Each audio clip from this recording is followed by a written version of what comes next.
Over to you, Cristian. Thank you for joining us today. Thank you, Sarah, for that lovely introduction and the opportunity to present today.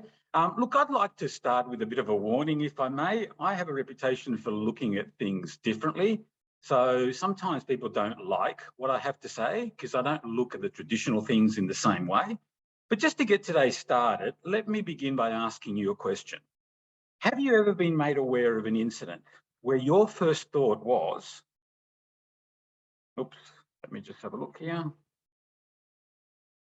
What were they thinking? Now, maybe an incident similar to one of those three pictures that you see in front of you. I was involved in incidents that were similar to those. Obviously, the people are slightly different, but when we did the investigation, what we found was that good people sometimes do silly or stupid things. Now, what were they thinking is not a bad question to ask. It's not an easy question to answer. An easier question to answer is what were they not thinking about? And as far as I can remember, most of the time that I've sort of talked to people about safety, what it was believed or it was thought that safety was caused by bad thinking. Brain science is showing that bad thinking is not the main problem. The main problem is a lack of thinking. And it's a lack of thinking about what can potentially hurt us. Now, lack of thinking manifests itself as inattention, and as Sarah mentioned, so I got interested in that about 15 years ago. And sometimes people use different words for inattention. They use things like miscalculations, misjudgments, mistakes, even human error. These are all words for one thing and one thing only, and that is being human. Now, the reason why I first got interested in inattention was because we were having work incidents, and the majority of the work incidents, the people had used the system correctly. They had identified the hazard, they had identified the control properly, and yet they still had an incident. And we were seeing an increasing trend of people having incidents with things that were meant to be there.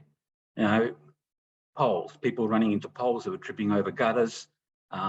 They were sort of running into fixed equipment, sometimes even simple things like furnitures or doors as well. So when we started looking at inattention, when we asked, most people acknowledged that inattention exists, that that's not the issue. But when I started asking questions about, you know, what can we do to make people more attentive? Most people threw their hands up in the air and said, Cristian, this all happens in people's heads. There is nothing we can do. Now, that is not true. What we now know is the systems and leadership, they've been good for safety so far, but they do very little to help people become more attentive. And it wasn't until I started getting into brain science that I started to appreciate the main causes of inattention and what we might be able to do about them. So what does HabitSafe do? Well, we use brain science to improve safety by minimizing inattention. And we teach people how to detect and be on guard against the causes of inattention. We help people build attention-enhancing habits to avoid incidents, and I'll talk a little bit more about those two things a little bit later. And we work with leaders to achieve sustainable behaviour change, because if it's not sustainable, we're not really all that interested. So that's what we do, and that's what we all do. We don't unravel or destroy anything that you've already got in place. What we do is we still use it and give it a minimising inattention aspect to it. So let's look at the safety journey so far, where we've been. The total risk for physical safety is distributed between three things we find. So sometimes it's the work, sometimes it's what's happening around the workplace, or the worker. So Sarah, can I get you to please run the poll? Yep, just a moment. No worries.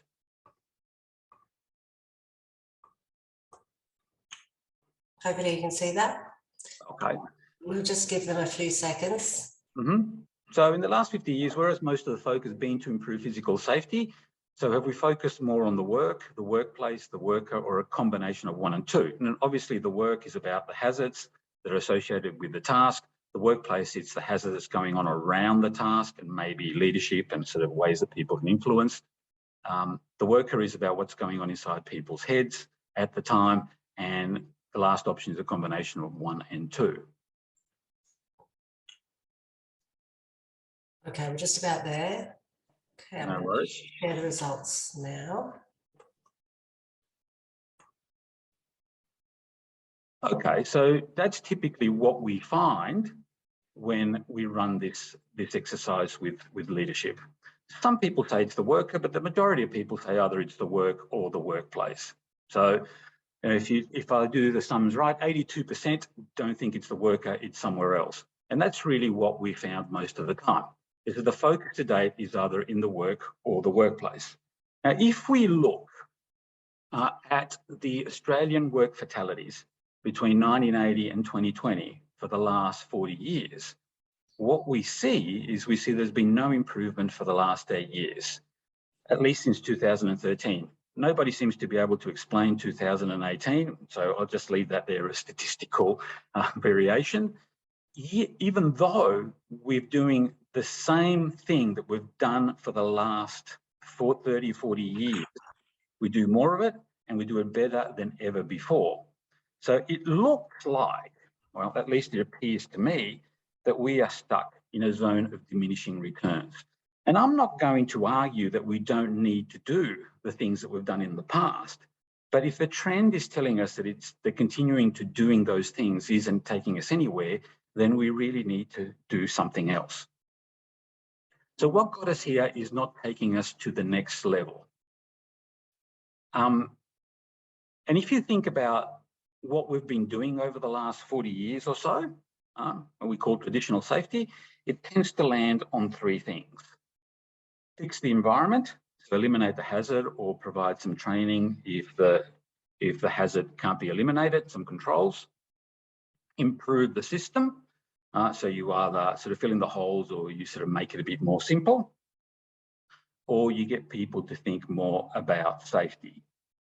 Now, doing these three things, it helped us get to where we are, but it's not helping us get anywhere else. So it can't be all that we do.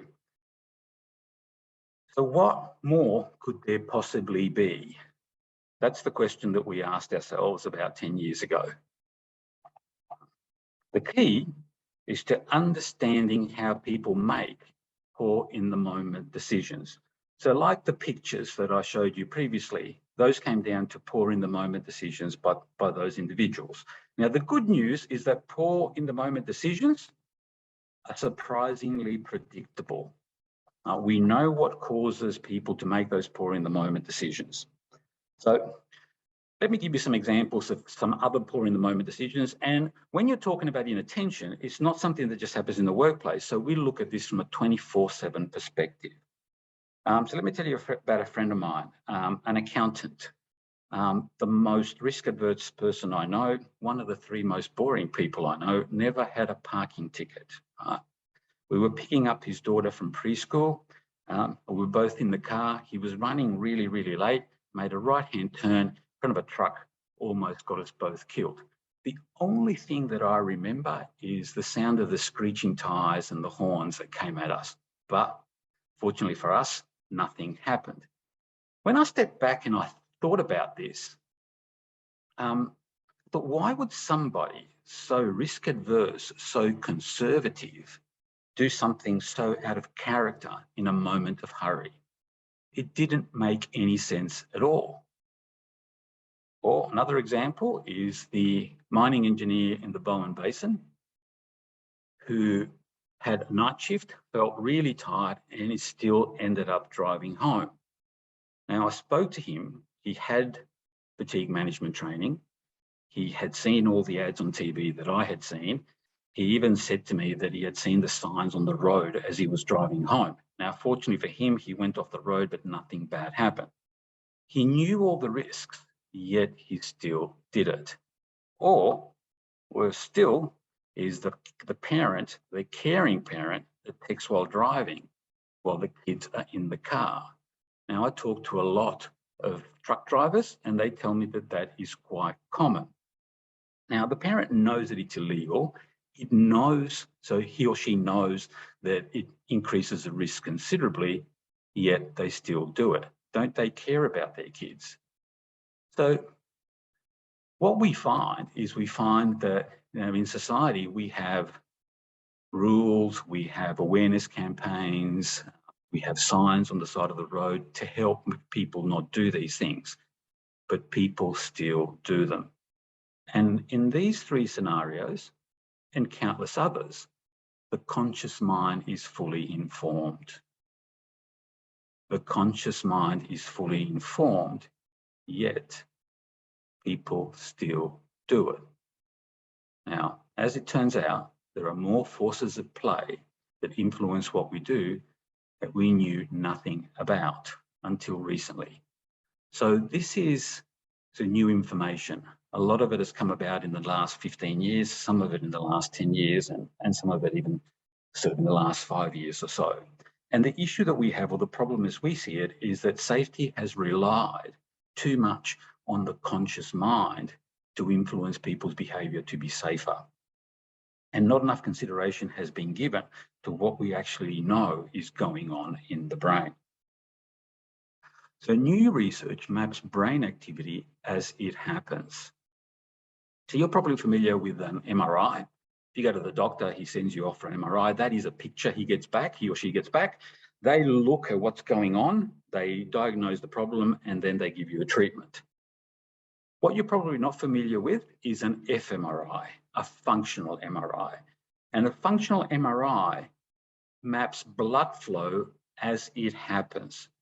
So a brain scientist can know what's going on in the brain under different circumstances. So think about this. For the first time in human history, we're able to see inside the brain as things are happening. It's a real game changer. So for instance, if we put somebody's head into an fMRI and show them a picture of a snake, their amygdala lights up like a Christmas tree. Why? Because that's the fear center of the brain. Now, what we're also learning is that brain chemicals come into play at crucial moments, like when we're rushing, frustrated, or fatigued. And other brain chemicals help us pre-program our autopilot responses. And these brain chemicals, they control what we do to an extent we never imagined and help us explain why people make such poor in the moment decisions.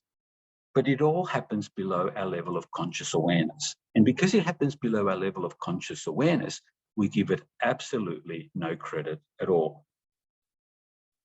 But brain science is clear. There's lots of brain science on this. It shows that up to 95% of what we do originates in the subconscious.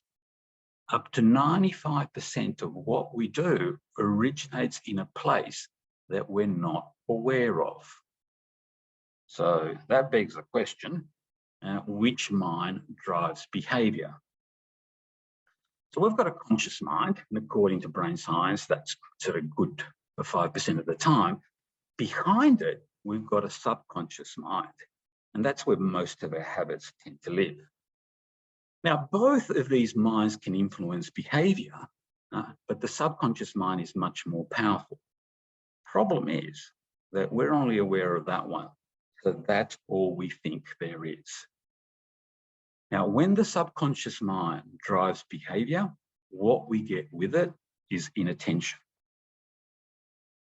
So let's have a look at the main subconscious drivers of human behaviour and how they cause inattention, because different drivers affect inattention in different ways.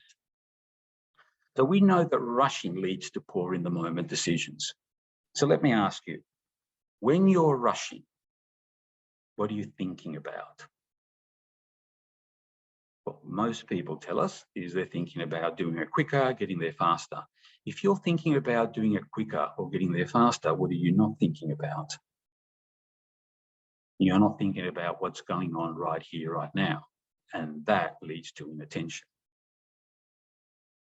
We also know that frustration leads to poor in the moment decisions. So let me ask you, when you're frustrated, what are you thinking about? Now, the most common answer we get here is killing someone. Not the most sophisticated of answers. A better answer is whatever is causing you to become frustrated. So if you're thinking about whatever is causing you to become frustrated, what are you not thinking about? Well, you're not thinking about what's going on right here, right now. And if you're not thinking about what's going on right here, right now, that's how inattention gets in. So if we ask the question, what's going on in our brain when we're rushing or get frustrated? Chemicals in our brain, and I'm talking about things like adrenaline and cortisol, what they do is that they cause the conscious mind to be temporarily sidelined. So adrenaline and cortisol, what they do is they restrict blood flow to the prefrontal cortex. That's the bit just behind our forehead here. That's our conscious mind. That's where we control what we do. And they only allow enough blood to get through in order to keep the brain cells alive, but not enough blood in order for them to operate. So essentially what happens is that they shut off that part of the brain. And it's a leftover from, when we feel in danger and what we had to do when we had to survive, 10,000 years ago. What that does to us, though, is we become tunnel vision about the outcome, or we become obsessed with what gets in our way. And that results in inattention. And sometimes it's considerable inattention. Most of that happens through impulsivity. So what happens is our reasonableness filter gets thrown out temporarily. And give you an example, it doesn't help to scream at the kids, but it's very difficult to stop yourself from doing it. That's not about psychology or culture. That's about human brain or neurobiology. That is part of the way that we're wired. We also know that fatigue leads to poor in the moment decisions. So if we ask what is going on in our brain when we're fatigued, brain use, and you can see the little dots appearing there in the picture of the brain. Brain use generates waste products that clog up the neural networks. So every cell in our body burns fuel with oxygen in order to generate energy, and there are waste products. In the body, we have a lymphatic system that takes that away continually. In the brain, the lymphatic system doesn't get in there because it's too concentrated. So we get more of a build-up during the day. What does that cause? That causes us to paying attention becomes increasingly more difficult, and we begin to make poor in the moment decisions. In other words, our brain becomes to turn to mush a bit. Now, sleep and rest clean out our brain. So the way that we get rid of those waste products is this flushing effect when we have a good night's sleep. So that's why you feel refreshed and full of energy. If you haven't had a good night's sleep, you get up and you feel a bit foggy. That's the reason why, is because that flushing hasn't sort of been completed. And we also know that autopilot leads to poor in the moment decisions. So what's going on in our brain when we're in autopilot? Autopilot is the preferred operating mode of the brain because it is fast and uses minimal energy. What is familiar to us feels safe, and that allows habits to take over. So the conscious mind is really good when things are new, novel, or different, and we need to focus. But it's slow and it uses a lot of energy. So our brain only uses it when it's absolutely necessary. According to measurements from brain science, about 5% of the time.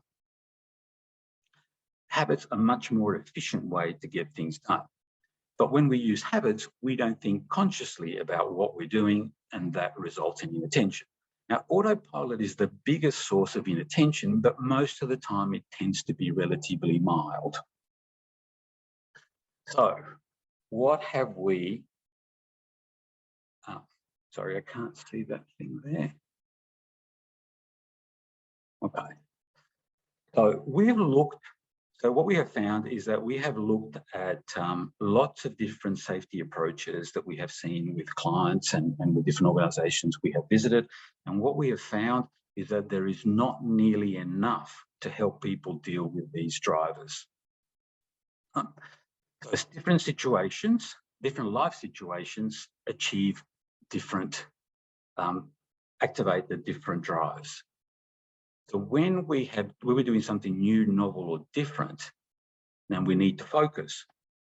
So our brain turns up our conscious mind and we need conscious control. When we're short of time or something's in our way, then rushing and frustration determine what we do and the brain science associated with that. When we're low of energy, it's a question of fatigue. And when we're doing something familiar and it feels safe, it's a question of autopilot. Now, these four drivers are responsible for almost 100% of what we do.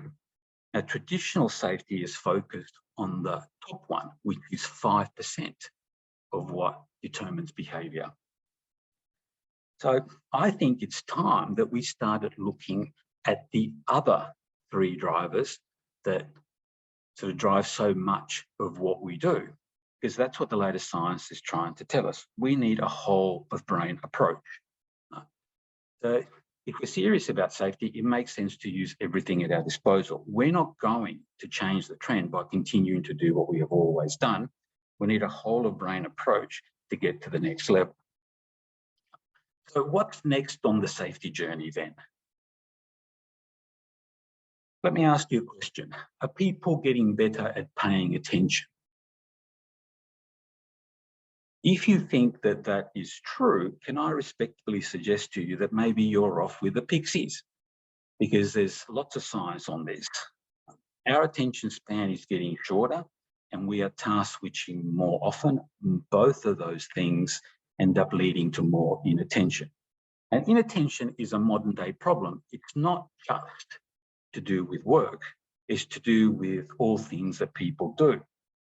And it will only get worse if we don't address it. The good news is that inattention is predictable and there's a pattern to it. We refer to it as the inattention pattern, and it's in play in 95% of incidents. So when inattention is in play and we ask ourselves, what are the main causes of inattention? The big one is autopilot, but we also got rushing, frustration, and fatigue. We refer to them as the attention disruptors. When the attentions disruptors are in play and we're inattentive, we increase the chances of an incident. If we're going to have an incident, the big three are these: line of fire, slip, trips and falls, or overexertions. When we do training, we ask people to think of a time when they got hurt or almost got hurt, and we ask them if this is in play. And the majority of the time it is. And we also sort of give them a bit of practice to pick which attention disruptor is in play. So if I play this video, tell me which attention disruptor do you think is in play here? There's one. See, inattention doesn't discriminate, it's equal opportunity. Most people would guess that it's autopilot. But let me just go back. I'm going to do it again, but we're going to do it slightly differently. Now, instead of you focusing on the people that had the incident, the people that tripped on that yellow thing, what I want you to do is I want you to focus on the people that you see in the middle of the video screen right now. There's a man and a lady to her right-hand side. So is there an attention disruptor associated with them? Now you will notice there is no incident. But they look backwards as they're walking. The only difference between them and the people that had the incident is the people that had the incident had that yellow thing. Neither of them were looking in front of them, but two had an incident and the other two did not. So most people can pick that that's also autopilot, but it did not lead to an incident. So let me ask you a question, and this is the most important question that we ask when we do training. When we're inattentive, what's the most common safety consequence? What most people say is an incident of some kind. But an incident of some kind is not the right answer. So if an incident of some kind is not the right answer, what's the right answer? The right answer is no incident at all. So think about it this way. If every time you were inattentive, you had an incident, what would you teach yourself to do? You would teach yourself whatever you needed to do to be more attentive. But if most of the time when you're inattentive, there is no incident, then we repeat the inattention and it ends up in our habits without us even knowing about it, making inattention a huge blind spot for leaders as well as for workers. And what we know for sure is that if it's a blind spot, we don't even know it exists. We do nothing about it.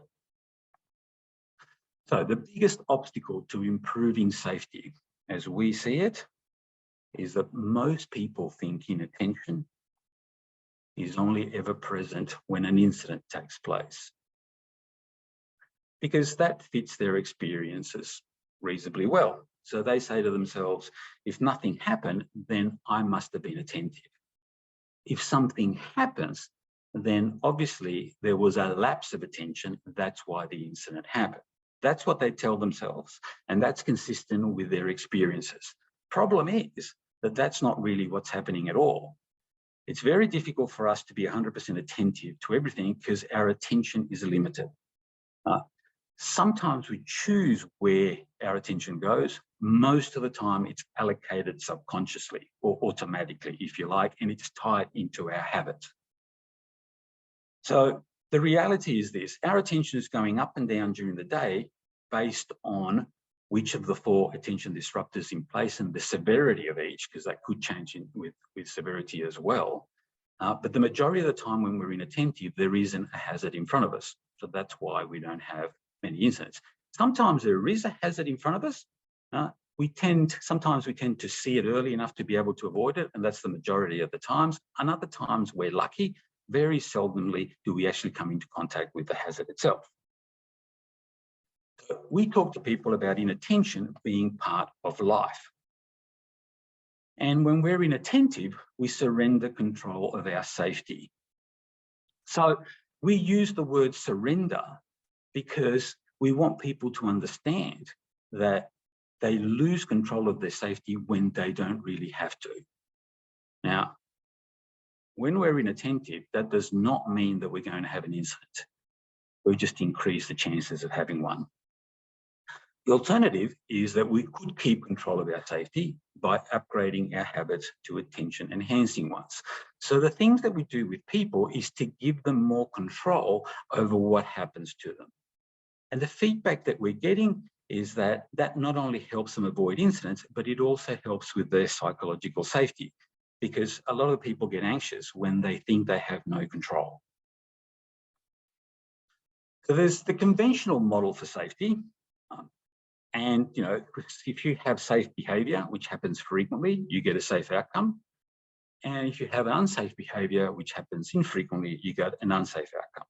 And in safety, the game we play is we're trying not to have any of those. The way to do that is we prevent bad thinking or we encourage good thinking. Problem with this model is that it's limited and it's only valid for conscious decisions, which is 5% of the time. So this is classic old school thinking. The idea that all behaviour is conscious or can be made to be conscious is out of date. But it's really common, and lots of people think that that's the way it is. Why? Well, because we live in a monkey see, monkey do world, and that idea has been around for 40, 50 years. So it's familiar, and we tend to accept it without really questioning. And that was fine up until 10 years ago. But now we know better. Brain science has shown us that there is another aspect to behaviour. It's not just conscious. The problem with the conventional model is that it offers more of the same. So traditional safety that got us here, fix the work environment. Now, it's always good to eliminate hazards, but what we're seeing is that an increasing number of incidents for things that are meant to be there. Gutters, poles, doorways, doors, furniture, that kind of stuff. How do you eliminate a gutter? How do you eliminate a doorway? So it's got its limits. The other thing is about improving the system. Now, we've done about 200 incident investigations and all but one did not use the system properly. And when we go and talk to organisations, we say, as far as the incidents are concerned, was the system used? And a lot of the times what they're finding is that they're having incidents and the hazard was correctly identified, the control was correctly identified, so they had used the system properly, yet the incident still happened. Or we get people to think more about safety. Now we know that behaviour is mostly driven subconsciously. So I'm good with the fact that we need to continue to do these three things, but that's not all that we need to do. We need something else.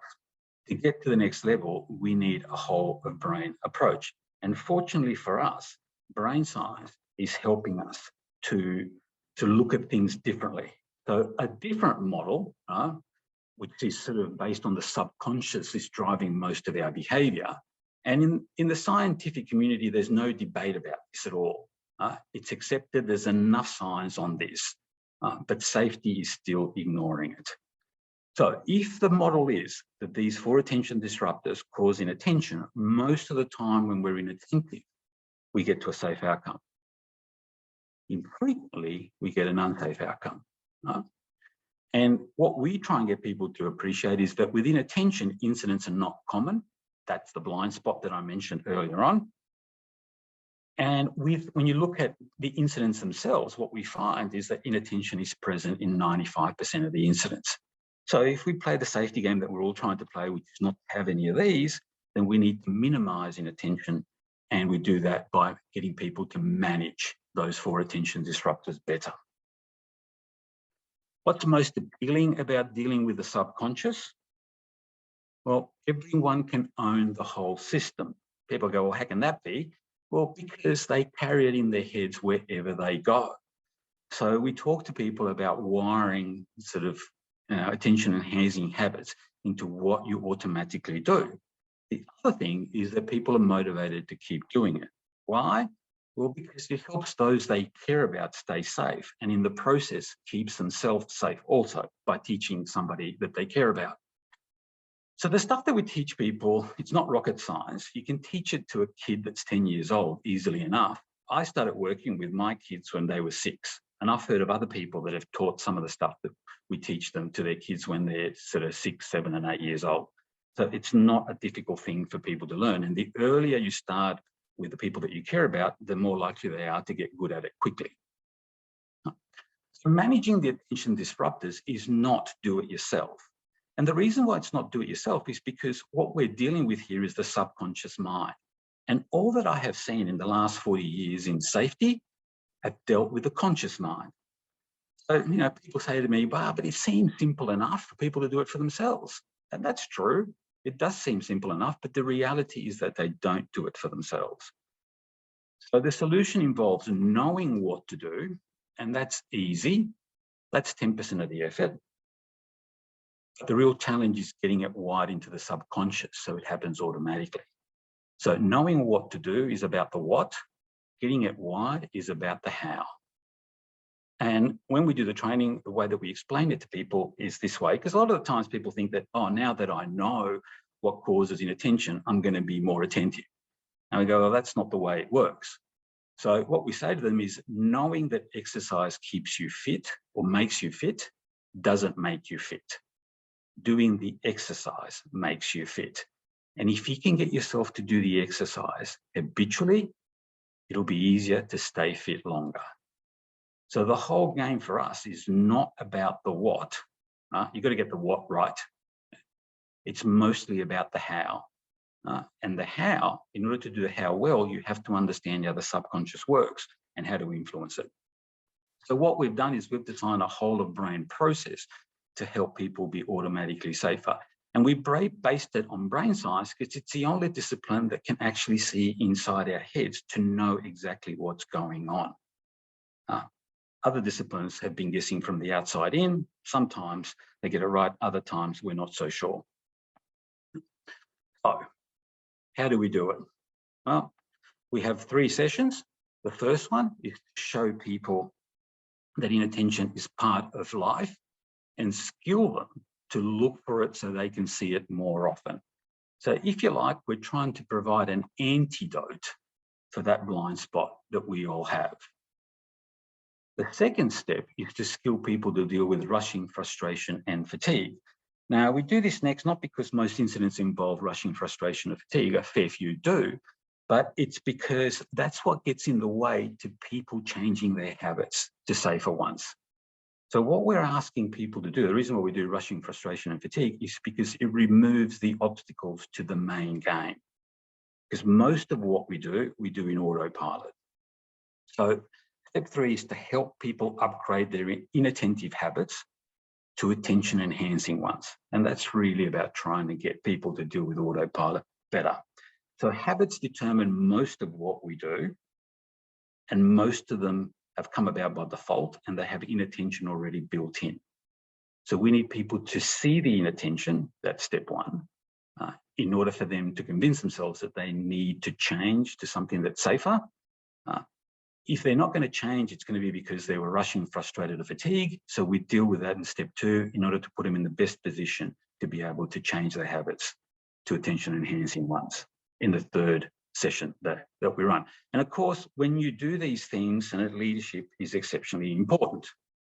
So leaders change behaviour effectively when they, and this was sort of shared with me by an Indigenous elder, and he kind of was explaining parenting to me, but kind of it also applies to leadership in general. 3-step process: know the way, show the way, go the way. And the way that we use it, and I've seen my fair share of leadership programs, and most of them are pretty good, but they do tend to focus on the conscious decisions that people make, not so much on things like habits. So know the way to achieve effective change, and that's really very much about understanding the origins or how behaviour originates. It's mostly about the subconscious, not so much about the conscious mind. Show the way is about what we need to do to enable effective change, and go the way is about to change personally. So we've done enough about know the way and sort of the subconscious and that kind of stuff. So I'm going to move along to show the way. So we have a tool which is called the, sorry, let me just have a look here. A coach. So it's a coaching process for frontline supervisors that helps them ask the right questions in the right way at the right time. And it's about ensuring the person has identified their attention disruptor and assist them to improve dealing with it. Because doing the training is one thing, but what we say to people is that nothing will change based on what you learn here today. Everything will change based on what you do with it. So frontline supervisors are key to help people continue that process outside of the training. The other way is, what people see leaders do. So we say, don't ask anyone else to do something you are not currently doing yourself, because for us, we define leading as going first. And make sure that you share your successes, your challenges, and any solutions you have experienced along the way. Because if you're in it and you're sort of in the journey, then most people are more likely to join you. When we do that, when that gets done properly, these are the kind of results that you can get. Now, we know it works in a sustainable way because it goes over a few years. And remember, this is a no blame, no fault process. The only thing we're doing here is we're teaching people what the causes of inattention are and what they can do to be more attentive. But, and that's what normally tends to happen, sort of figures along those lines. But every once in a while, we get one of these and we scratch our heads and think, well, why did that happen? Well, a lot of those happen when frontline supervisors changes take place, because if the stuff between the training sessions doesn't happen, people don't practice the new habits, and it doesn't take them long to return to old habits. So sometimes we get involved with clients and we sort of help them get back on track. So what I want to do now is I want you to sort of step back and think about the percentage of work incidents that involve inattention for you. So Sarah, can I get you to run the second poll, please? Yes, just a moment.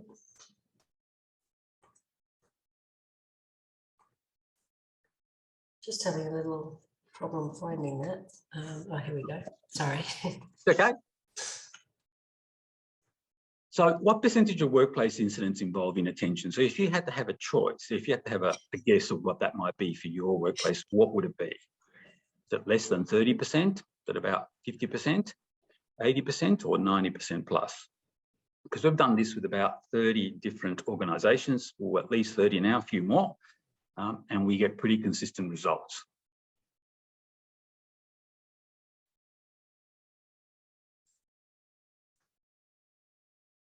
Okay, we'll just give it about 5 more seconds. Okay, no worries. So sometimes what happens is that people don't, if there is a hazard that was involved in the incident, and it always is, or there's a system deficiency, sometimes people don't write down the attention disruptors. But if you go back and ask a few questions, what you end up finding out is that the attention disruptor was in there. So what were the results? Okay, so most people think that it's at least 80%, which is what we find. Oh, where's the thing? Okay, close. So what we find is that anything between 81 and 100%. So for most organisations, when they go back and they look at their incident reports, now there's always a hazard because somebody got hurt. Sometimes there's a system deficiency, sometimes like a supervision, other things get identified.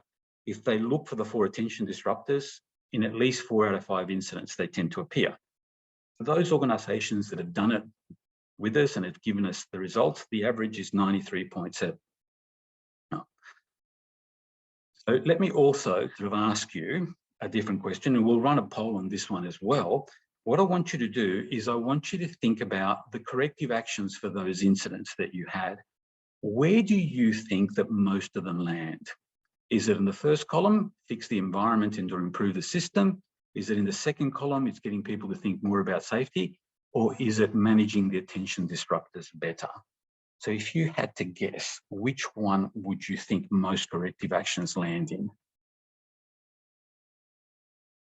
We've also found that the answers to these are sort of fairly consistent when people go and have a look, and it gives them a good indication of what they believe the cause might be.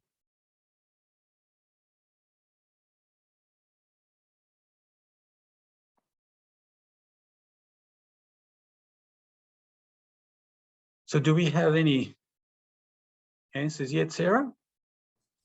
Yeah, just one couple more seconds. Okay. Yeah, we have got lots of answers.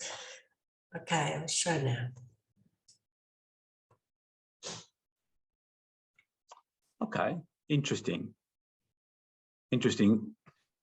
If you go and look at the actual sort of corrective actions, because that's what we've done and what sort of organisations have, we've actually sort of found that it's slightly more skewed. And it's more skewed that much. So what we find is that the majority of the corrective actions associated with an incident fall into this fix the work environment or improve the system, eliminate the hazard, train people, improve the system. Sometimes it's about getting people to think more about safety. Hardly any time it's about managing the attention disruptors. Now, sometimes people say to them, slow down, calm down, a whole bunch of stuff. And that sounds like you're having an impact, but that doesn't help very much at all. That's been our experience.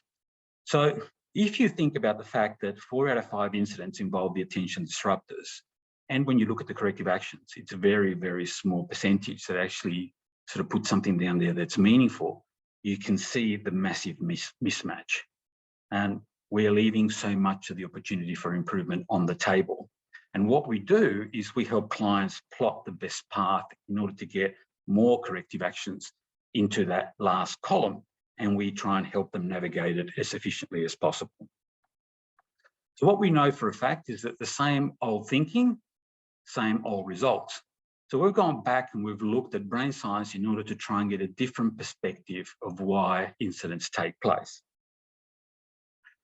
Now, in conclusion, what I'd sort of like to leave you with is a few thoughts. Now, the first thought is that I think that it is important to make use of brain science in safety because being human is a universal constant.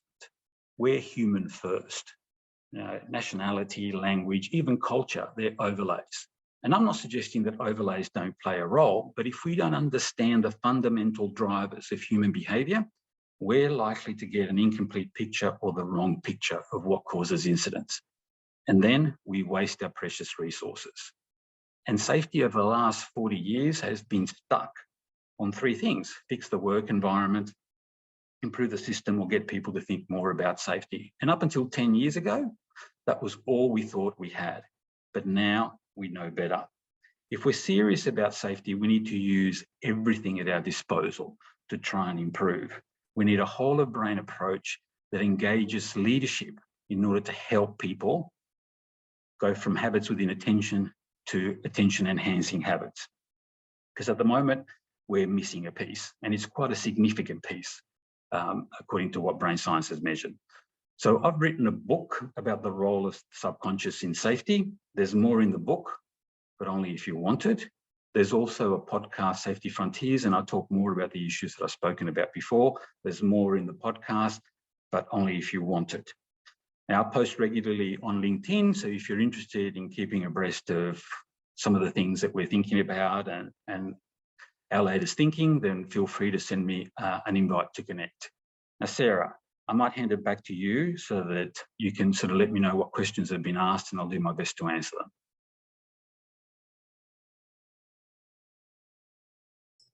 Just being reminded that I'm muted. Thank you for that, Cristian. That was very interesting. We don't have any questions at the moment, but inevitably we will. There were some comments in the chat all along, so that's great. I'm sure people have been reading those.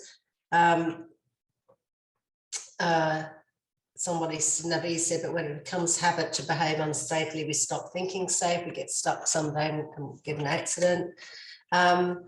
So I have put in the chat also a link to a webinar survey if you want to contribute. That's basically just finding out what you thought about today. Is it too long, too short? Also what you want to hear about in future. That's always helpful. We want to try and find topics that you really want to learn more about. Mary said, thank you very much. Great information, Cristian. And same with Beth. Thanks so much. Great presentation. Claire, excellent presentation. Fantastic work, Cristian. I knew you were good, Cristian, when I saw you at the MindSafe. You're too kind. Too kind. Yeah, there is a question now. I'll get back to the praise in a minute. Anonymous, you've mentioned brain science research supports the intervention. What sources material are you drawing from? So during the presentation, if you go back, when I talk about the brain science associated with rushing and frustration, there is a reference there. When I talk about fatigue, there's a reference there. And when I talk about autopilot, there is a reference there. So brain science it's early days for brain science. I think the first meeting for the Brain Science Society, whatever that was in 2001. And initially, a lot of the brain science was to try and understand things that were abnormal, like HDHD and a whole bunch of brain sort of illnesses, if you like. But these days, more and more, we're just trying to understand how the brain functions. So those are the references that I used originally, and the information that I presented to you came from those references. But there's more and more all the time, even to the point now that I'm finding it difficult to get through all the scientific papers, and I pick and choose in order to be able to try and work out what else do I need to understand in order to make this as effective as possible, because that's really what we're on about. We want to understand how the brain works in order to be able to help people be more attentive. Okay. All right, the other comments, thank you for this. I have not come across brain science associated with WHS previously. Very thought-provoking, thank you. And Sandy also said definitely thought-provoking. So, and that's what we want to share. So that's great that people are now thinking in a different way or other options. So thank you, Cristian. I have put a link also to the Academy homepage. You can check out the recording for this webinar will be on there later today, and the podcast, so you can share that and the slides, and also any upcoming webinars. Rob says, love this approach, not blame, but based on understanding and taking control of your actions for safety. Often we can't find the root cause as it appears as in attention. Thank you. Mm-hmm. So Cristian, it looks to me like we have to have you back one day as well. All right, be happy for that to happen. Follow up. So thank you very much for that. And the link will be in the email too to your website. Thanks everyone for joining us. All right, so everyone have a great rest of the week, and we'll see you next week. Okay. Thanks very much. Bye. See you. Bye-bye.